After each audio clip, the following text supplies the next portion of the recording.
I mean, so at Kojak, everybody know everybody in there. So everybody speaks to everybody. We all know how old each other is. And then in the penitentiary, I'm the only one in the juvenile section. So I'm obviously the youngest one in here.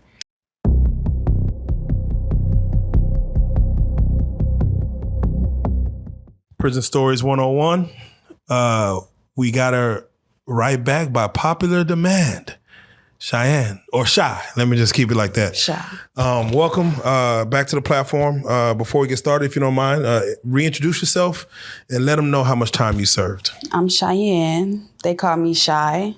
And I've served a little over 10 years in the penitentiary on this charge. Okay. You were also technically at one time one of the youngest girls in your unit, correct? Right. First and foremost, I apologize. I had spelled your name Shy as, I knew it was probably C-H-I or C-H-Y. I figured I didn't ask. I just said I'm going to call you S-H-Y because you acted a little shy last time. So I said, I'm going to call you Shy, but on this one, I'm going to fix it. I'm going to put the regular spelling of C-H-I. I'm assuming that's how you prefer it. Yeah.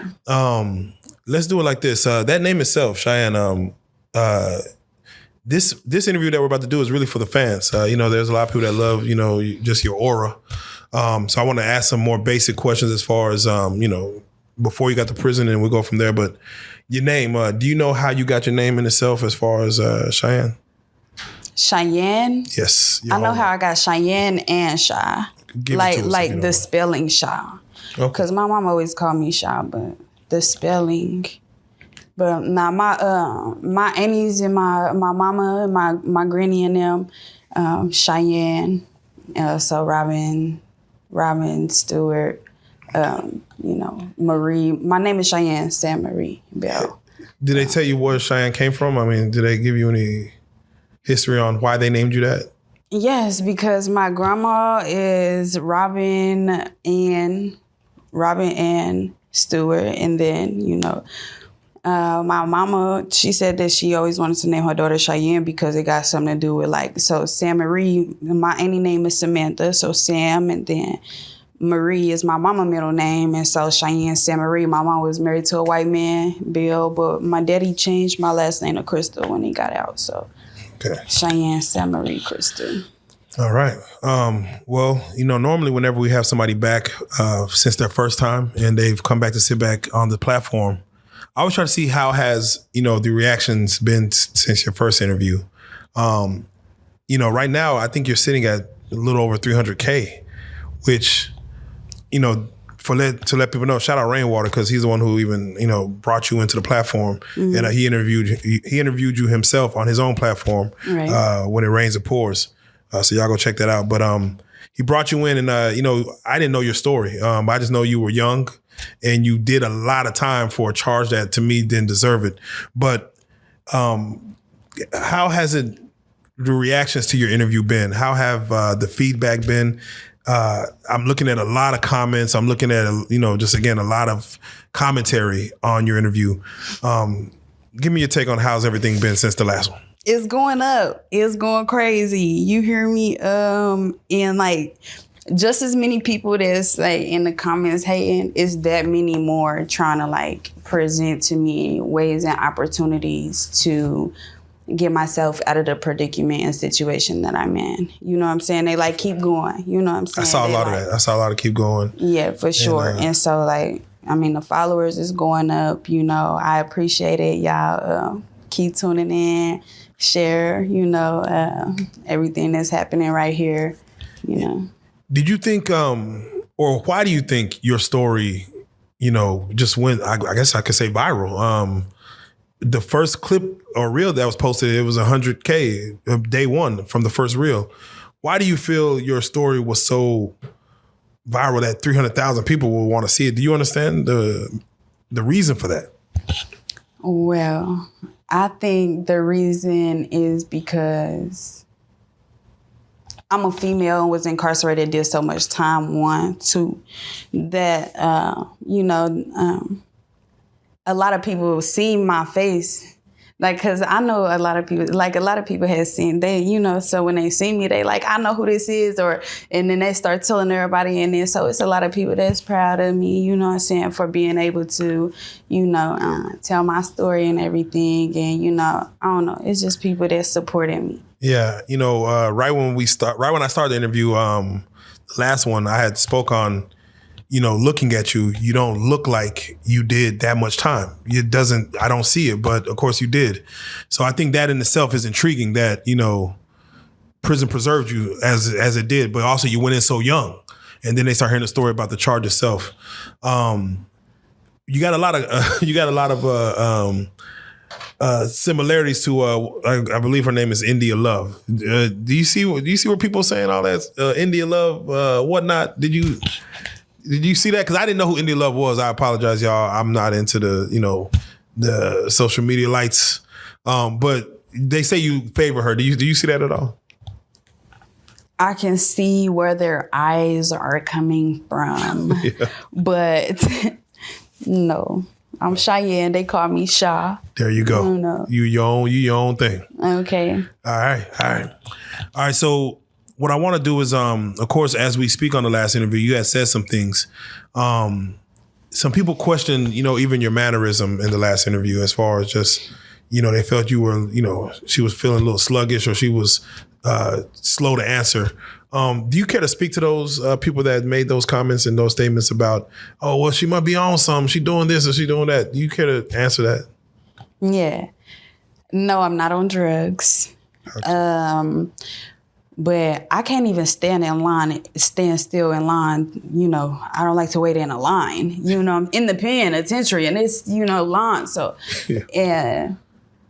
I may have had a shot or two, I smoke weed, I drink or whatever the case now recently, but, I was just feeling myself, but I don't do drugs. Yeah. And I want to let people know that that was our first time meeting each other, like literally 4 minutes before the cameras came on. Mm. So, and this is all new to you, like as far as what you were doing. So y'all give a little grace, Right. Just I was nervous and some other stuff. So, I'm just trying to vibe with y'all. Nah, that's real. But, as far as the last conversation as well, a lot of people saw that you went in for such, I don't want to call it a petty crime because of course, robbery of a vehicle or, it's not petty, but they say, damn, so much time. So a lot of people had commentary on about why did you feel you got so much time as far as what they offered you on a plea? And also they said, why did you take the plea? Because that is a lot of time. I know you spoke on it, but if you don't mind reiterate as far as, that's a lot of time to say I'll take. Yeah, so 15 years I took that plea deal because they told me if I didn't, then if I took it to trial with a public defender, they could hit me with anywhere from 20 to life, Yeah. So I was a runaway juvenile that's been in and out of the system already. So I was having a hard time knowing and understanding my rights and what could and could not happen. You feel me? So I didn't think that I had an option, really. Again, remind us, who was in your corner at that time outside of the public defender? Who was speaking to you before you chose to take that time? Did you have anyone, whether even people even in the county with you, was anyone giving you like advice of like, here's what you need to do? Oh, so this is all in your head of what you feel you should do. Is necessary. Man, that's amazing. Amazing. I have to speak on it because again, for what people didn't know and what we didn't speak on last time is that you are a literal product of the system. You've been in the system since, I'm assuming you were a toddler. I'm assuming since 9. Mm-hmm. And meaning that you've been living in foster homes and kind of being moved around, through the government. How many foster homes did you stay in, if you don't mind me asking? More than a handful of foster homes. Do you feel, again, and this is where maybe like a handful. Yeah. Do you feel like kids that grow up in foster homes will most likely probably end up doing some type of criminal activity? Not if they're comfortable where they are and have the resources that they need to elevate themselves in their predicament. Like, as long as they have the resources they need to break the family curse or whatever the case is, then. Yeah. You know. Did you have the resources? No. What do you feel was lacking? Love, attention, money? What do you feel was lacking in your scenario, for each scenario? So there was, I stayed with a married couple, and they were men, of course. But 2 men? 2 men. Oh. They were great. You hear me? Oh, wait cool. a minute. Did you and any siblings? Was it you or by yourself, or you and? It was me by myself. So two men to raise a woman, or to raise a girl into a woman that's the expectation. All right. I know you said they were great. Do you feel now that you're older that's a thing, that's a norm, that should be 2 men could raise a young girl to be a woman?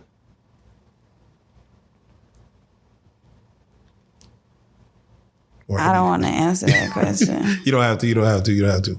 It's Pride Month, by the way. Shout out all the Pride people out sure. there. Yes. Yeah. So all right. So that scenario, what was lacking then? Would you say, if you could say something was lacking in that scenario? So I just kind of felt like, so they were like they had a certain type of lifestyle that I wasn't used to. And so they had rules and regulations that I wasn't used to living by. And so I felt the need that I needed to do something else because that's not where I belonged. Yeah. You know, yeah. And so I just moved around. Okay. I was just uncomfortable. Would you say you were a bad child? Like, if you were to look at yourself as, like, if you were raising yourself, would you say, man, that's a bad child or a misunderstood child, or what would you call yourself? I think people just misunderstood me. Like, they say that I'm just so angry if things don't go my way. And it's not that. It's just like I be trying to understand. Like, were they not understand? I be trying to make it make sense, you know? Yeah. Yeah. Did you ask a lot of questions when you were a child about things? Or did you just take things as is? I just really kind of take things as what it is. Okay. All right. You did mention something in your interview with Rainwater. And he asked you a question, and you said it quickly, but I want to go a little deeper into it.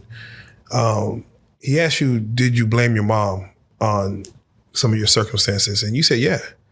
And then he asked you about, did you blame God? And you said, no, I thank God, I praise God. But for you to say, like, yeah, I blame my mom, I'm just curious of, you know, what did you blame on her at the time? Maybe y'all have reconciled since, but at the time of, what were you blaming her for? And did you hold animosity, you know, in your heart at that, you know, as a child coming up as adolescents?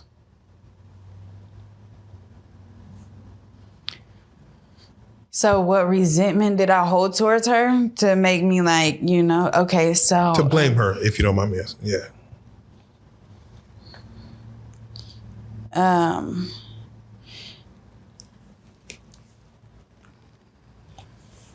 There's a lot of different reasons.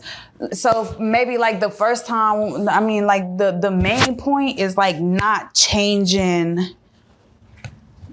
the cycle. You know what I'm saying? Like not applying yourself or seeking the knowledge on how to apply yourself or whatever the case is to raise your babies and get with your babies whatever they need necessary. Yeah. You know? Man, you know, raising kids is hard. I'm just saying, like, it's easy to make them. Or not, you know, not easy to have, you know, birth them, but it's easy to make them. But to raise them, boy, it's challenging. Yeah. And some people aren't built for the challenge. I would say give your mom some grace, but also, you know, you went through what you went through. And you could hold her as accountable as you could hold anybody. So, you know, definitely understand. So for those that's at home that may just be watching this for the first time, you don't got to go through the whole story. We want the interview's already viral, but give them a quick rundown of what got you locked up so we could actually get into the stories of, you know, your time. But just give them a quick version of what happened for you to catch the latest charge that got you 10, that got you to 15. So the latest charge that got me to 15 years, it was lit. Excuse me. It wasn't lit. I was, you know. It was a movie, y'all. It was a movie. It was a movie for real. Like, we was on the go. You hear me? I'm talking about on two wheels. My Cody was not playing. She was trying to get us up off of there, you know. But so that was a robbery of a vehicle out in the venue. Sometimes when people hear this, the venue matters. This is what was it, Tulsa, Oklahoma? It was Tulsa, Oklahoma. Yeah, Tulsa County. And you're from what's the city you're from? I'm from Okmulgee, Oklahoma. Okmulgee. Yeah. That name is so weird, man. I tell you, Okmulgee. Yeah, you say it better than me. It's little, and it ain't nothing going on down there. Like, how far is it from Tulsa? Like 30, 45 minutes if you pushing something. Okay. Yeah, that don't sound like nothing's going on. First of all, Oklahoma don't have a lot going on. Mm-hmm. I know there's some Indian reservations all around that mug, but it's not a lot going on. They got a couple casinos. Mm-hmm. So you went to Tulsa. They hit you. Of course, it was a quick police chase. They got you for, of course, this. You called it. What was the name of the charge again? Robbery, one and conjoined. Oh, which one? Both. Yeah, they hit you with 15 or the okay. Which one? 15, yeah. Yeah, robbery, one and conjoined robbery. And conjoined robbery. Yeah. So I wanted to make sure we brought you back in because, again, first of all, you know, the fans asked for you to come back, but I feel like there was more to unpack regarding your interview. You know, Dallas just had a situation where we had a young fellow by the name of Carmelo Anthony, who was, he himself was 17, and he got convicted of murder for stabbing a kid in the chest. And they gave him 35 years. Are you familiar with the story? No. All right. So, yeah, young 17-year-old at a high school track meet gets pushed by a white kid, stabs him in the chest. I guess he called it was self-defense is what he said. You know, took it to trial by jury. They found him guilty, and then they gave him 35 years at 19 years old. He didn't take the stand. He didn't speak for himself. So he didn't take any plea deals. He went straight to the jury. But right now he... of course, he has got sent up. So I want to kind of get an idea because you went in so young, and take us through as far as between 15 and 20. Where were you? Like, where did they put you in the system? Because it was 15 when you got hit with the charge. Right. Where'd you go in the system as far as, you know? I was arrested 4 days before my 16th birthday. Okay. So I was still 15, but by the time I did my little arraignment and they charged me in my sentencing, I was 16. My beginning stage was 16. And then they ended up taking me to Kojak Tower about 17.8, a couple months before I turned 18. They took me, they bridged me. They took me back to the county for about a week or two and sent me to the pen. So, yeah. So you went into 2 different spots, basically. Yeah. That young, going in, did you have a lot of questions going in? Like, man, where do we eat? How do we sleep when we got to wake up? Did you have questions going in? And if so, what were some of those questions you had going into the system? Am I really finna do all this time? What I'm facing is I'm about to make this bond. Who can I call? Shit, what I'm gonna do is, etc. What was your bond? If you don't mind me asking, do you remember the amount? I don't even recall my bond back then. Was it an amount that you feel someone could have paid? Yeah, I think they only had this. It came up. They only ended up having to do like $4,000 or something that. And that was the percentage that they probably would have had. Yeah, the percentage. Yeah. Did you have anyone that you knew that could have probably? Maybe. I'm probably boosting. It could be something different. Yeah. You're right. Was there anybody that you were reaching out to try to help? Can anybody get this bond, take care of this thing? No. Damn, so you didn't have nobody to even contact in regards. Mm-mm. Damn. That sucks. That does suck. Okay, so as you're in there, the money's kind of high. They tell you got a bond, but you can't bond out. Mm-hmm. What other questions are you asking as far as about the facility itself, about your day-to-day? What are you supposed to be doing? Because, again, you're a kid at this time. Right. So whenever I was still a juvenile, they took me to David Elmoss, Tulsa County. And I was a juvenile, so I had to stay in one cell the whole time. I probably got like an hour of a rec, or whatever the case. But yeah, no, one shower every 2 days, every other day, 3 showers a week. I'm curious, and this is probably a very intrusive question. You can answer if you choose or not answer. When you went in, were you a virgin at the time? No. Okay. So, knowing the time that you have to do, knowing that all right, I'm no longer, I'm deflowered, as you could say, was that ever on your mind? Like, dang, that's done, so we ain't doing that no more? Or were you like, I'm gonna figure something out while I'm in here? I don't understand. All right, let me ask it more general. Was sex on your mind as you were going through the system?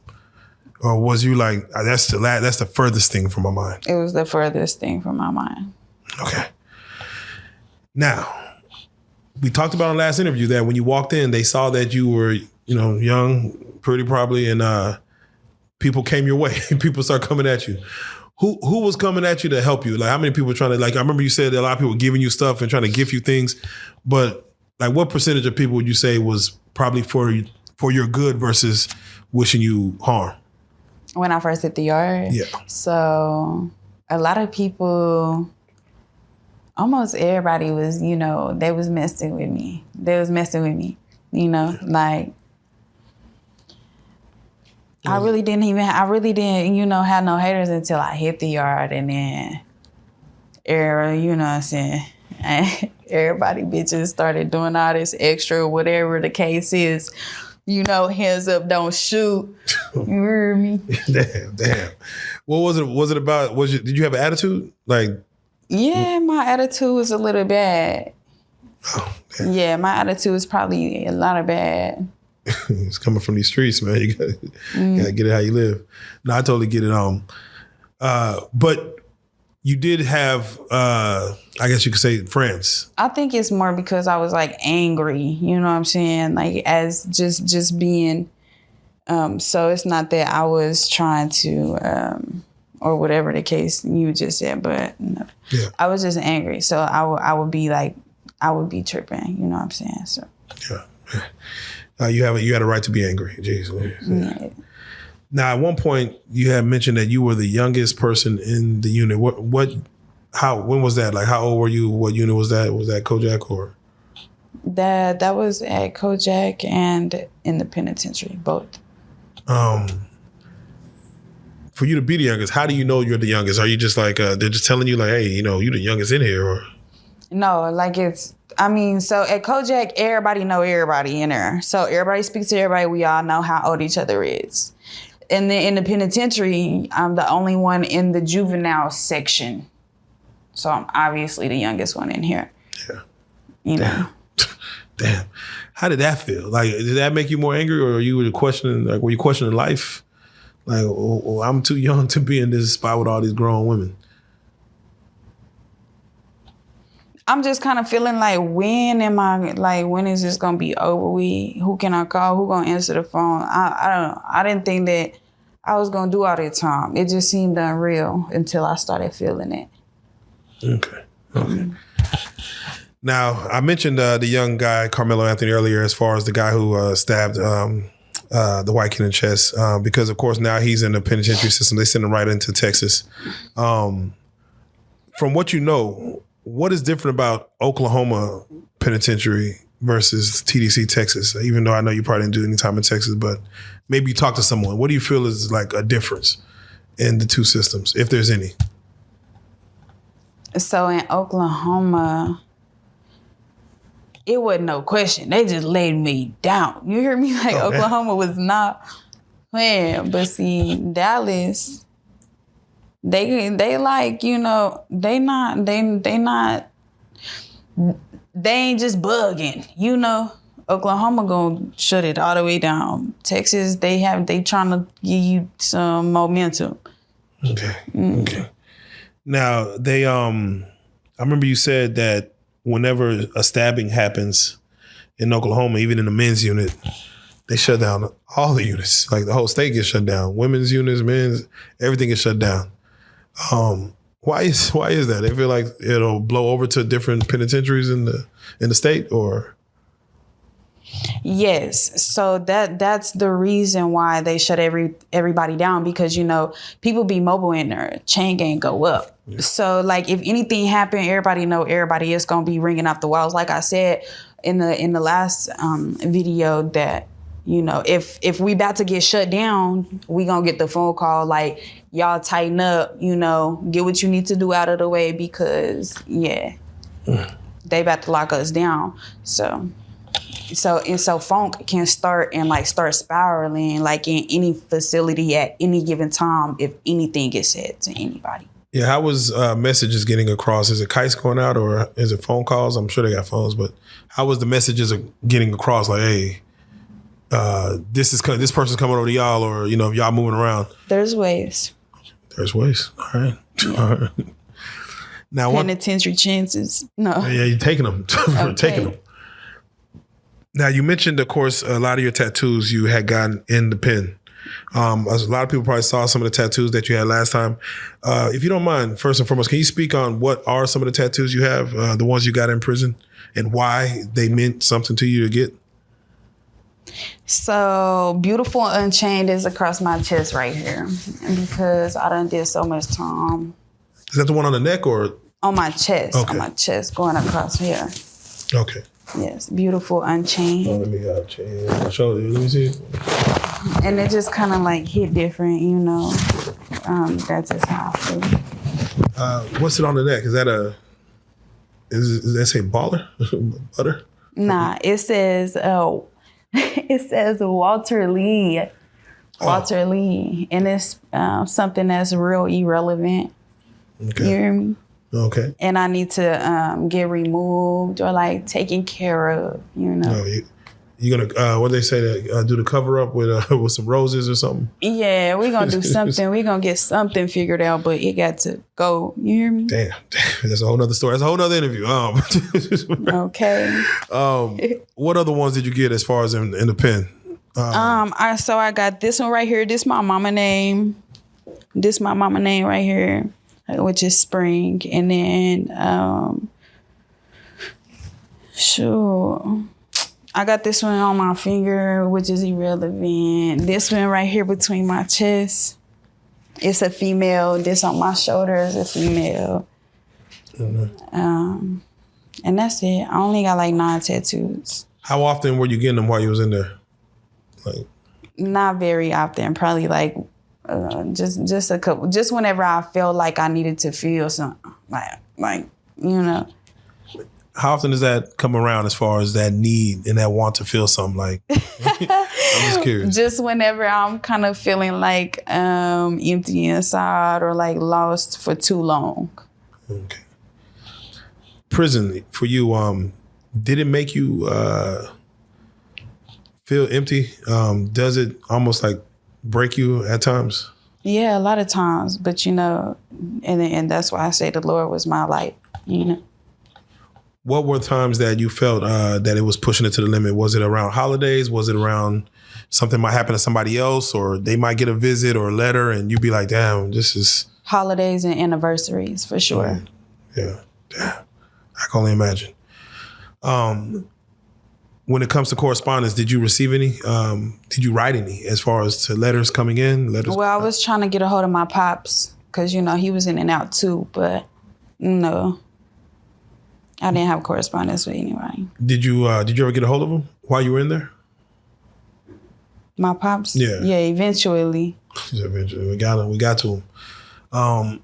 Damn, so no letters that just ran. Did they not have a system where I guess like they have like I've heard stories like a pen pal system where they could like, you could register for people to write you. Right.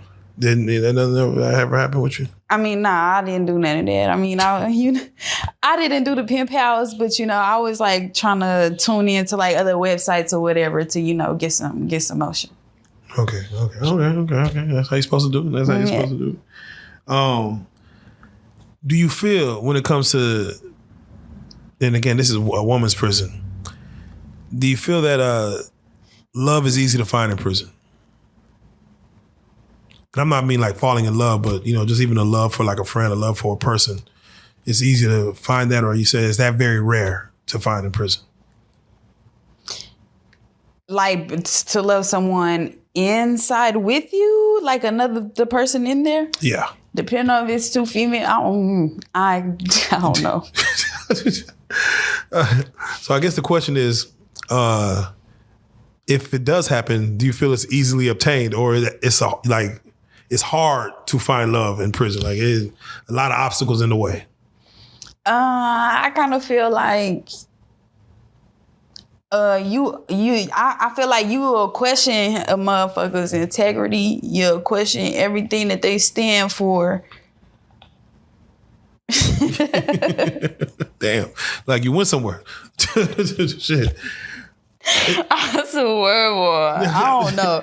You think this what it is, but it don't even be that for real. You know what I'm saying? Like, Tom, no. So no. Yeah. No. So, wouldn't you say, isn't that the nature of the beast, though? That's not real, huh? Isn't that the nature of the beast? Like, prison is a place where it's like it kind of be real for the moment, like momentarily it be real. But no, that shit is not what it is. It was a good Tuesday. Yeah, okay, I'll catch you on the other side. Damn. Maybe. Damn, I hear you.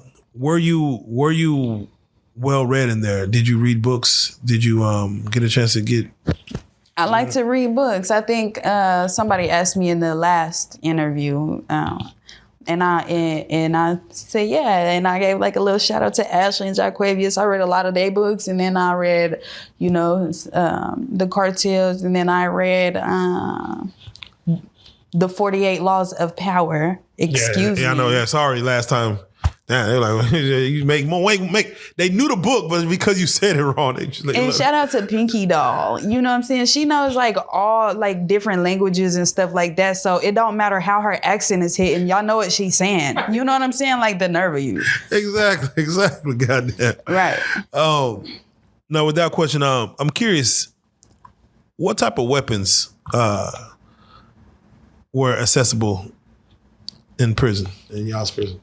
What kind of weapons were accessible in there? Yeah, I'm assuming shanks. I'm assuming girls made them. What else? Was there anything else, or was there any weapons? Was it just everybody just fist fighting? Yeah, there was weapons. Yes, there were weapons, and weapons of all sort. Whatever you could get to, whatever you make it sharp, real sharp. And as long as it's long and sharp or heavy and with some on it. Yeah. It's gone. Yeah. She said, whatever's long and sharp gets the job done. Or thick and bold, it's gonna split something open. What type of hustles did you have, or what all? This is you did over 10 years. What all hustles did you create to make sure? So in the beginning, it was real hard for me, but then I ended up getting in motion where I had me a phone and everything, and so I started just finessing. And I wouldn't say scamming because I wasn't scamming their ass. What I was really doing is letting them know what it was and what I needed and can they do it. And so, basically, you know what I'm saying, just selling a dream, I guess. Yeah. Was there a hustle that you wanted to do? Like, did you want to give tattoo? Did you? I think you. I never came across a gun that I would be comfortable enough to hold. That would so no. Yeah. No. I just tried the tattoo bit and then no. Understandable. All right, Shai, if you were to say what was the hardest thing for you about being away for 10 years? What would you say that was, or what at the time?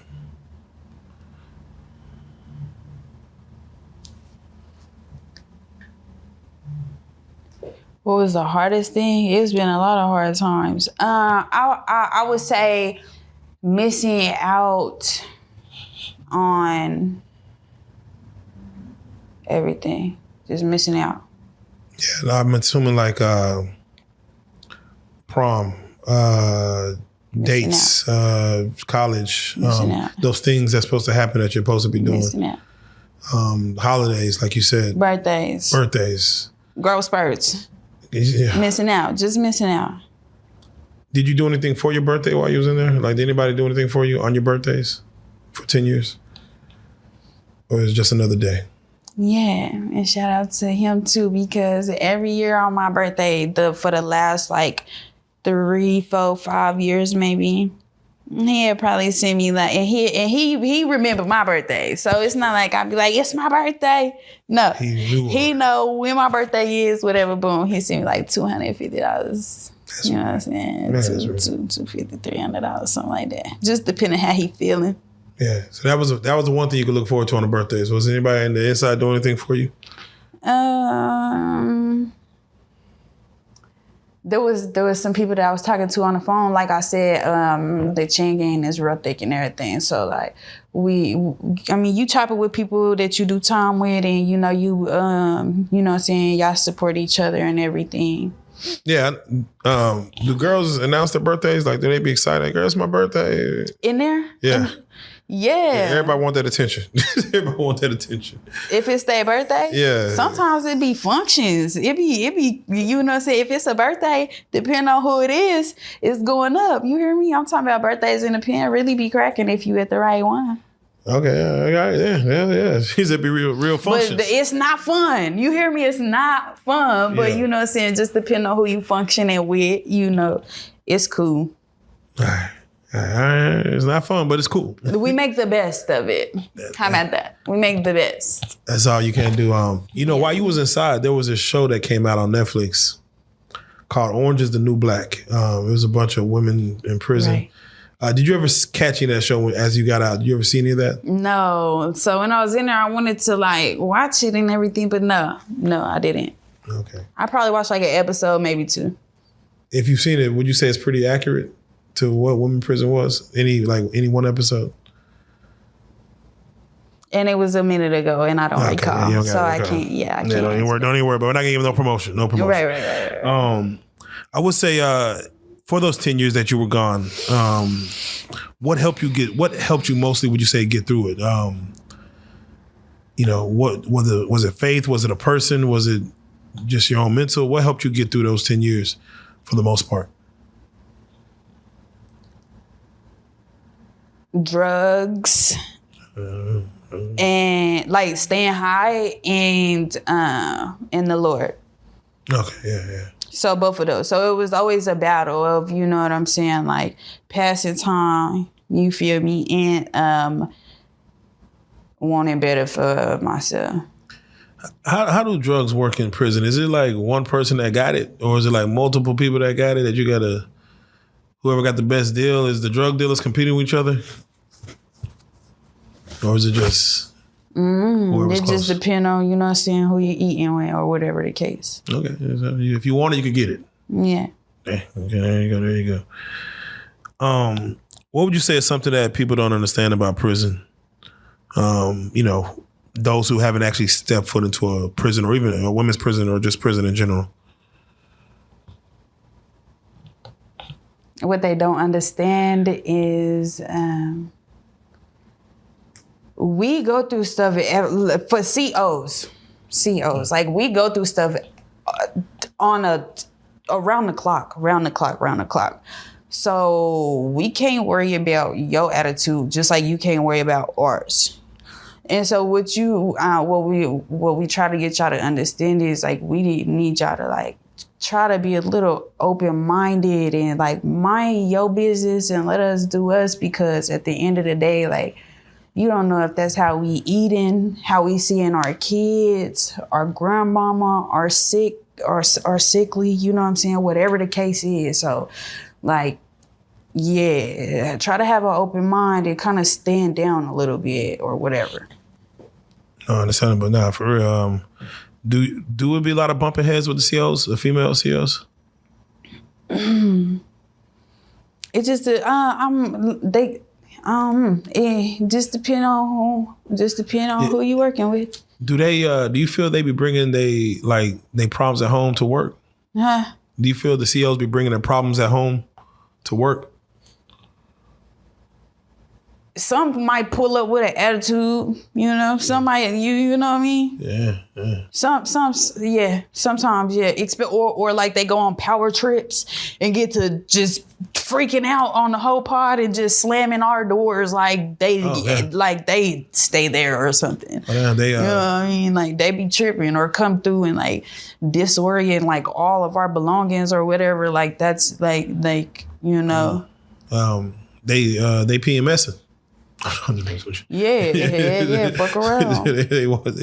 they getting through it. Shy, if you don't mind me asking you, do you feel any part of you is institutionalized? Any part of you that is still stuck? I don't want to say stuck in prison, but just have the habits of still being in prison. Yeah.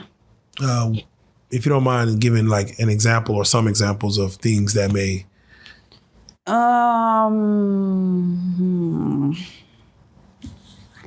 Yes, I do, but I don't know how to answer that question because I'm that part of me is, you know, still embedded in me. So I can't like be like tell you outside look, like, you know.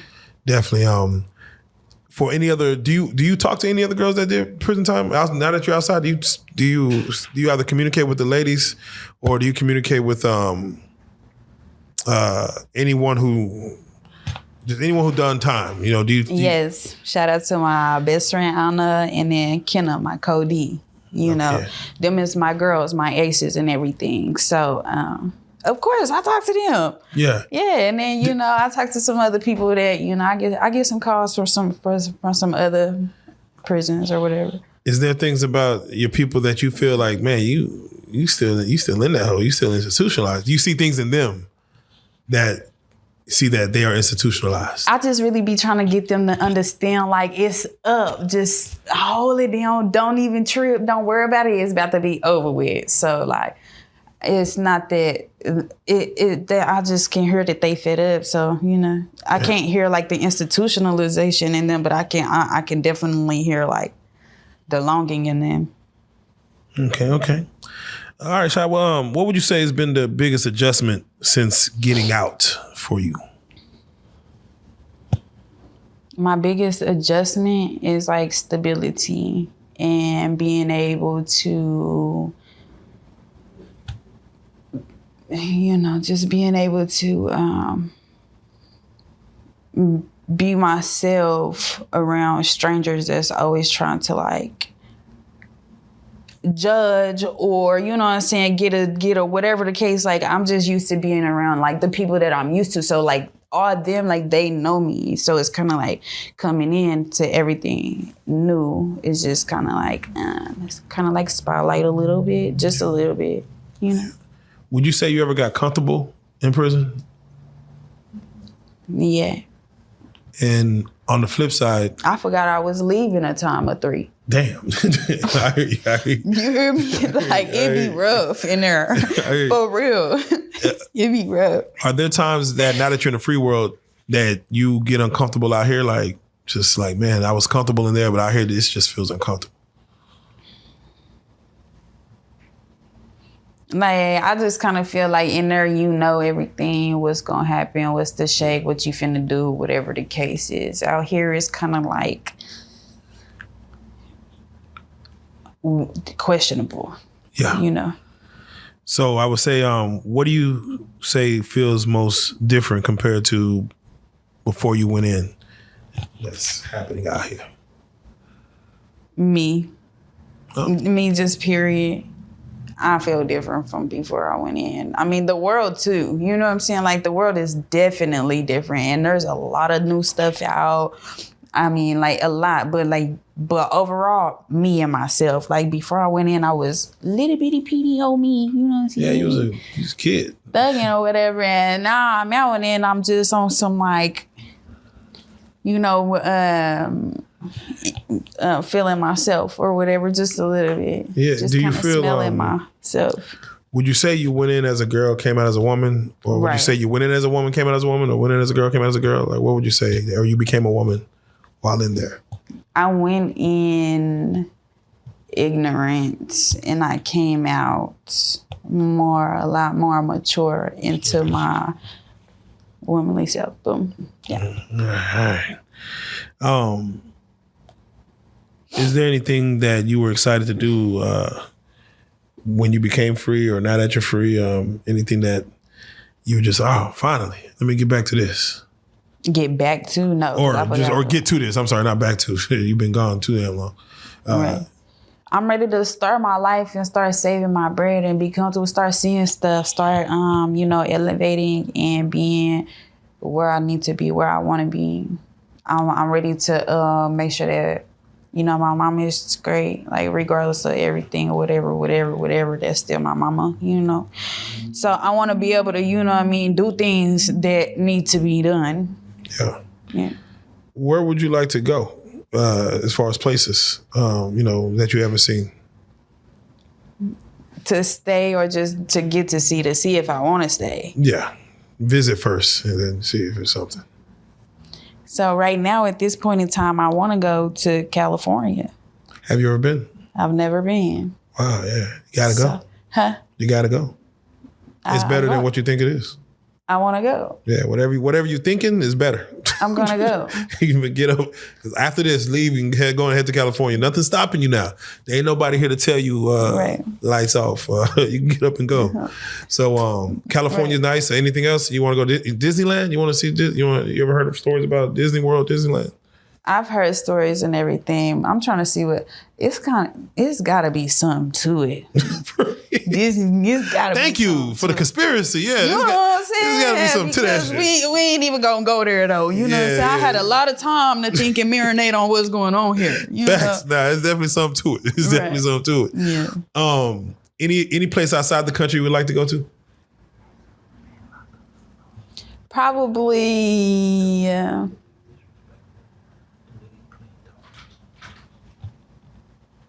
Probably Spain, Britain, Colombia.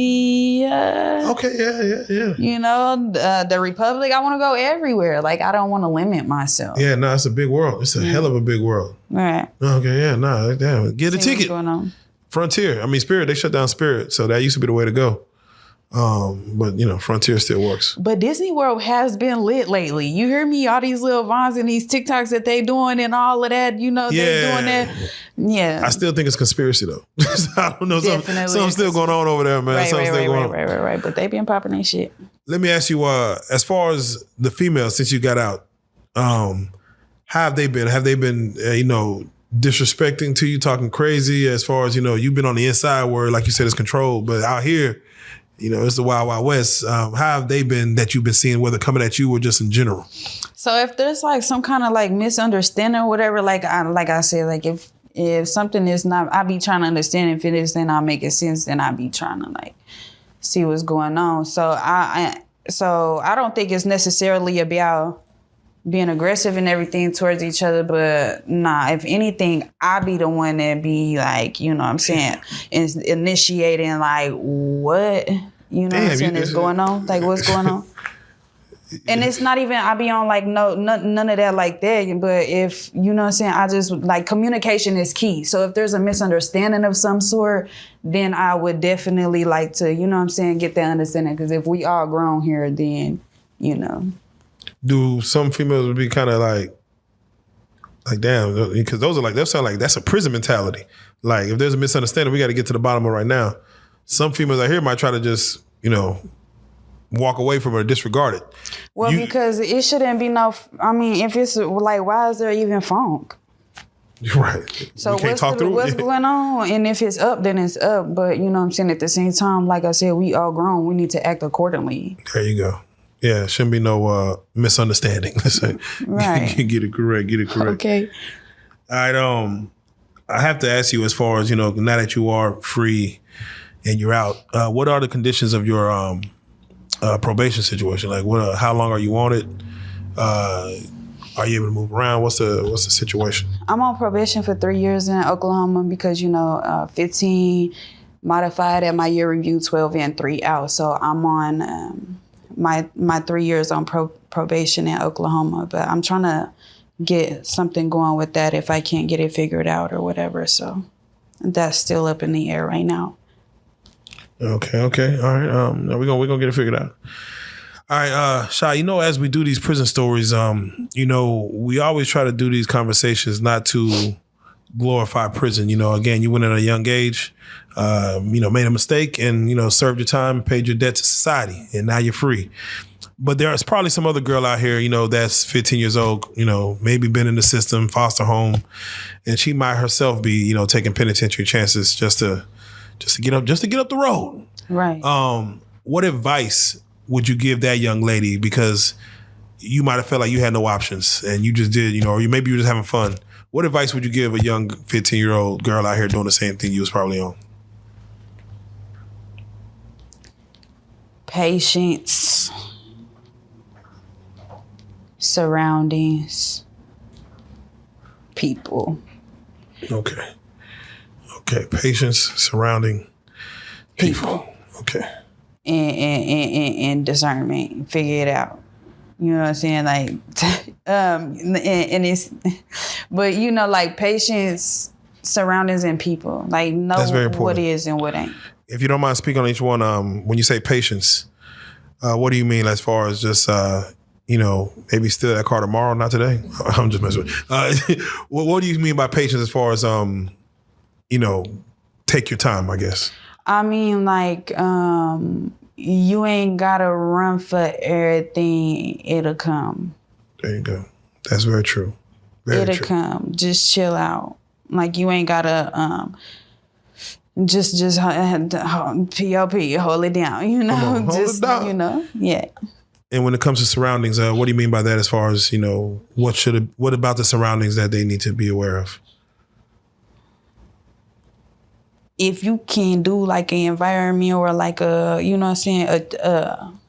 what you looking at or like a check, like just do an environment check or whatever the case is, and you not feeling that, it's a problem. Move around. Yeah, I feel that. Thank you. It's a problem. And then next you got to look at the people. Yeah. So if and really consider who you sitting around. Okay. Okay. Should people, young girls or young whatever, if they're wondering who they're sitting around, should they ask and inquire more, do more of a deep dive, go through social medias, find out who they're around, or should they just move around and not even worry about it? Like, if they got a bad feeling, move? If you got a bad feeling, move. Okay. If you got a bad feeling, move around. But I mean, sometimes, sometimes you just gotta, you gotta do a temp check. Like, sometimes you just gotta read the room properly, Yeah, that's real. And with an open mind too. Like, you can't just be closed-minded and, whatever. Okay, yeah. That's real. Well, with that being said, once again, you are out here you're out here in the free world. Your interview on Prison Stories has gone, pretty much viral. And this, of course, is just more of a backstory. Again, we're going to get into some more of the comments and things like that. But, we're going to do that in a minute. For yourself, as far as the people that try to follow you, because they were really on me about putting your social media out there, I had to update it with your social media. Then I'm assuming they start following. I'm assuming your followers start going up. It's kind of going crazy a little bit. It's kind of going crazy a little bit. So y'all like, share, subscribe, whatever's necessary. Tune in, tap in. I'm gonna get y'all a GoFundMe so you can go ahead and do what's necessary. But I don't have any type of form of payment right now. Like, my accounts are locked. So just hold on, and I'm gonna get y'all a GoFundMe, so it'll be posted too. Yeah, whatever. We'll put in the description. What do you say to all the men who have been reaching out trying to save you? Like, I've been looking at the comments, they're like, sound like they just, I don't even know what it means. They're trying to save you. What are they saving you from, you feel? Or what do you think they mean by save you? Whatever y'all mean by y'all need to save me. A direct deposit. I gotta make a bank account. I gotta get all that. But a direct deposit, if you want to save me, you want to help me out or whatever, like I said, a GoFundMe and everything, that'll save me. Yeah, because you're not working, are you? Or do you have a job, or do you clock in anywhere? No, I don't. I'm not on the clock. Okay, all right, yeah. So yeah, definitely. Y'all can help by spreading that monetary love. Boom, bow. Yes. Okay. All right. With that being said, tell them your IG again if you don't mind. Let them know. Tell them how to spell it because I don't want to get it wrong. Okay. So my Instagram is Cheyenne Samarie, and it's CHEYANNE space Samarie SAMARIE. And then that's that's on every platform except for like Snap, and that's the Queen Sha, DA_Queen Sha, CHI. There you go, man. Such a beautiful name. And for all y'all who was like, man, the host is trying to shoot his shot, y'all chill. I seen those comments too. Y'all chill. Right. With that being said, y'all go follow. Y'all see what it is. Again, hopefully we'll be seeing more of you. First and foremost, I gotta say thank you for coming on the platform. I feel like we unlocked something. Hopefully we got a little bit deeper in the story. We're gonna go a little further, but if y'all don't mind, y'all go follow. But Shy, thank you for coming back to the platform. Prison Stories 101. I salute you. All right. Thank you.